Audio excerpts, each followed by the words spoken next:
सही बुखारी हदीस नंबर 467। सरदारुल अंबिया और अशरफुल मुरसलीन हजरत मोहम्मद रसूलुल्लाह सल्लल्लाहु अलैहि वसल्लम के इरशाद है, कोई शख्स भी ऐसा नहीं जिसने अबू बकर रजी अल्लाह अन्हु से ज्यादा मुझ पर अपनी जान और माल के जरिए एहसान किया हो। अगर मैं किसी को इंसानों में से जानी दोस्त बनाता तो अबू बकर को बनाता, लेकिन इस्लाम का ताल्लुक अफजल है। अब हम हजरत अबू बकर सिद्दीक रजी अल्लाह अन्हु के मनाक़िब बयान करें, ताकि रब ताला जल्ला शअनु के हबीब पाक सल्लल्लाहु अलैहि वसल्लम जिसको अपना महबूब अपना दोस्त बनाना चाहते हैं, उनके यहाँ हम भी अपनी मोहब्बत का इजहार कर सकें।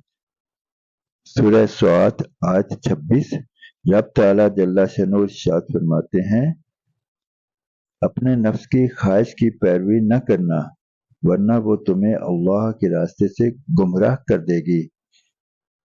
अब हम सोचें कि हम तो हर वक्त ही, अल्लाह माफ फरमाए, कि इसी के चक्कर में रहते हैं कि मेरा दिल ये चाह रहा है, मेरा दिल ये नहीं चाह रहा है, और हर वक्त इसी की सोचते हैं कि ये मैं कर लूं, इससे मेरा दिल खुश हो जाएगा।